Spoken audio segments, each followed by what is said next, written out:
Let's take it where we stopped. The continuation. The chamber was silent. Too silent.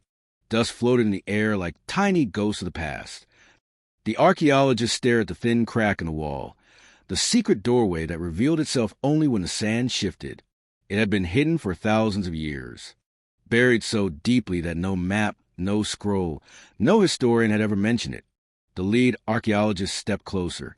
Her flashlight's beam trembled across the wall. "This isn't a normal passage," she whispered. "It was sealed from the inside." The team exchanged looks. Every trained archaeologist knows what that means. Whoever had been in there was trapped, or hiding, or silencing something forever. Back to the rise of the Old Kingdom. To understand why someone would lock themselves into darkness, we return to the early days after Khufu and the Great Pyramid, an age of steady kings but growing tension. Egypt's rulers wanted more than monuments now. They wanted control. They wanted immortality inside the minds of their people. Priests grew more powerful. Scribes documented everything: grain, workers, offerings, dreams, fears, laws. And deep inside the palaces, the royal family began to fracture. The pharaoh, who feared his own children. After Khufu, the throne passed to the hands of princes and cousins.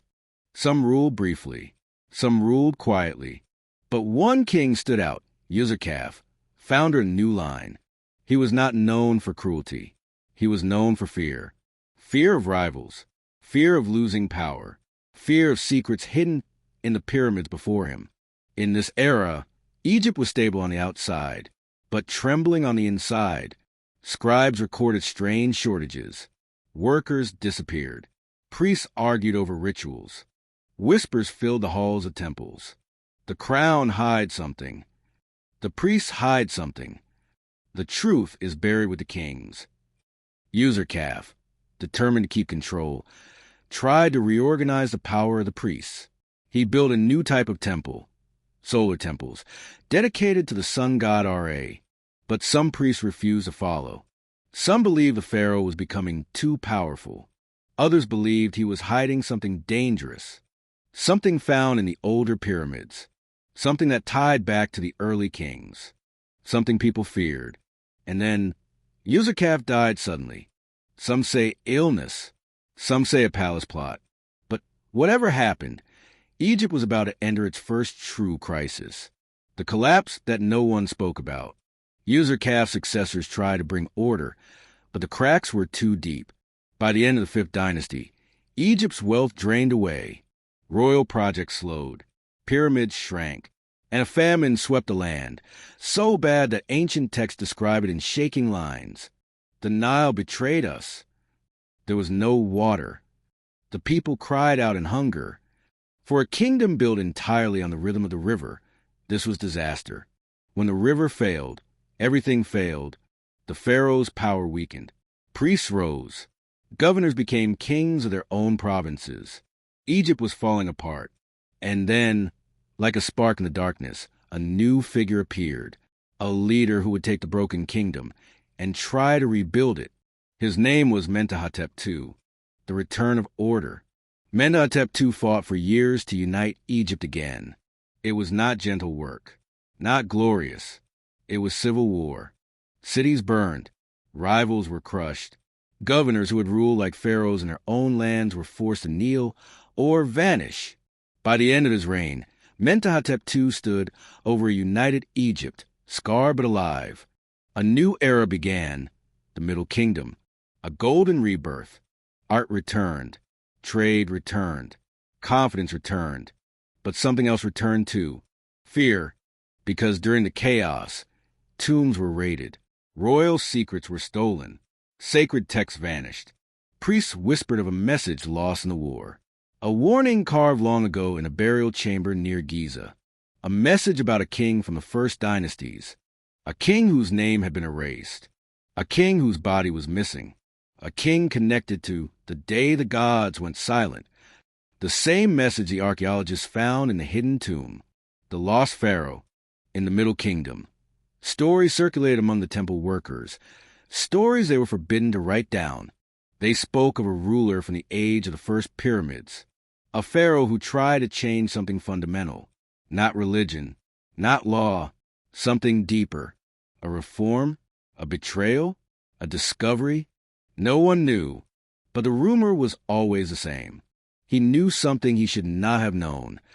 He learned the truth behind the early kings. He vanished without a burial. His name? Erased, scratched from monuments, torn from papyrus. Egypt did not erase kings unless they did something unthinkable. And so the Middle Kingdom tried to bury the story, to hide the past, to protect the present. But they failed, because the truth survived in one place, a tomb sealed from the inside, the same tomb the archaeologists had just opened, back to the hidden chamber. The lead archaeologist pressed her ear to the wall. Nothing, only cold stone. She ordered the team to prepare tools. Slowly, she warned.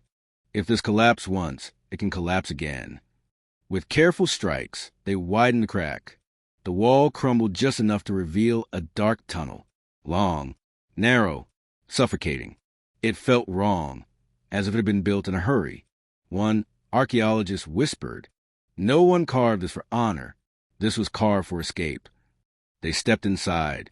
The air was colder, still, unmoving, as if trapped for centuries. The walls were unfinished, rough, rushed, and then, 30 feet in, the team found something that made them stop dead. A smear of dark brown on the wall. Ancient, dried, human, blood. Beside it, scratched in frantic lines. He followed us. Another. We sealed the truth behind the stone. And behind that, the symbol again. The royal mark of the lost pharaoh. But this time, something was different. The symbol was carved deeper, harder, as if the person carving it had done so with the last of their strength. The lead archaeologist felt her heartbeat rise. "This wasn't a warning for us," she whispered. "This was a warning for anyone who came after him." The tunnel continued downward. It felt like the earth itself was swallowing them. At the bottom, they reached a small chamber. No coffin, no offerings, no paintings. Just a single stone box, long, flat, sealed. A sarcophagus without a body. A tomb without a king. The lead archaeologist brushed away the dust and read the inscription carved into the lid. Her voice trembled. "Here lies what the king hid, not the king himself." A chill ran through the group. So the missing pharaoh wasn't buried here. But something he hid, something he feared, was sealed inside the stone box. The team gathered shovels and brushes. The room seemed to close in around them. As they worked, dust filled the air. The floor vibrated lightly, like a distant rumble.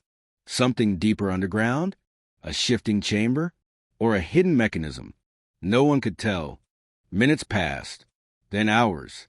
Finally, they cleared the lid. Heavy, unbroken, still sealed after thousands of years. The lead archaeologist placed both hands on the cold stone. "Ready," she said. The team lifted. The lid shifted. Stone scraped. Dust poured out. And then, a soft, sharp sound echoed through the room. Click. A mechanism. Something ancient. Something activated by the movement of the lid. The floor vibrated harder. Sand trickled from the ceiling. The archaeologist froze. What was that? Someone whispered, but there was no time. The lid moved aside, and inside the stone box was not a mummy, not treasure, not scrolls, but something far more shocking. A bundle of wooden tablets, each wrapped in linen, each sealed with wax. The lead archaeologist lifted one gently. The wax bore the mark of the lost pharaoh. Her breath caught. She scraped away a bit of wax, but before she could open it, the walls gave a deep, cracking groan. The tunnel behind them began to collapse. "Run!" someone yelled. Dust exploded into the air. Stone shattered. The floor split. The team bolted out of the chamber, carrying the tablets against their chest. Sand poured like a waterfall behind them. As they reached the entrance of the main tomb, the entire hidden tunnel collapsed into darkness, burying everything except what they managed to carry. They fell to the ground, coughing, shaking, covered in dust. When the air finally cleared, the lead archaeologist looked down at the tablets in her hands. Carefully, she cleaned one, and her eyes widened, because carved at the top, in symbols ancient even for ancient Egypt, was a name no historian had ever seen written in full. A name erased from history, a name linked to the warnings, a name tied to the fall of early Egypt, a name spoken only in rumors, the name of the lost pharaoh. But beneath the name was something more disturbing, a date older than any known Egyptian record, older than the pyramids, older than Narmer, a date that should have been impossible. The archaeologist whispered, "This can't be real." The tablet dropped from her trembling hands, because according to the symbols, according to the lost king himself, this story did not begin with the first pharaoh. It began long before, to be continued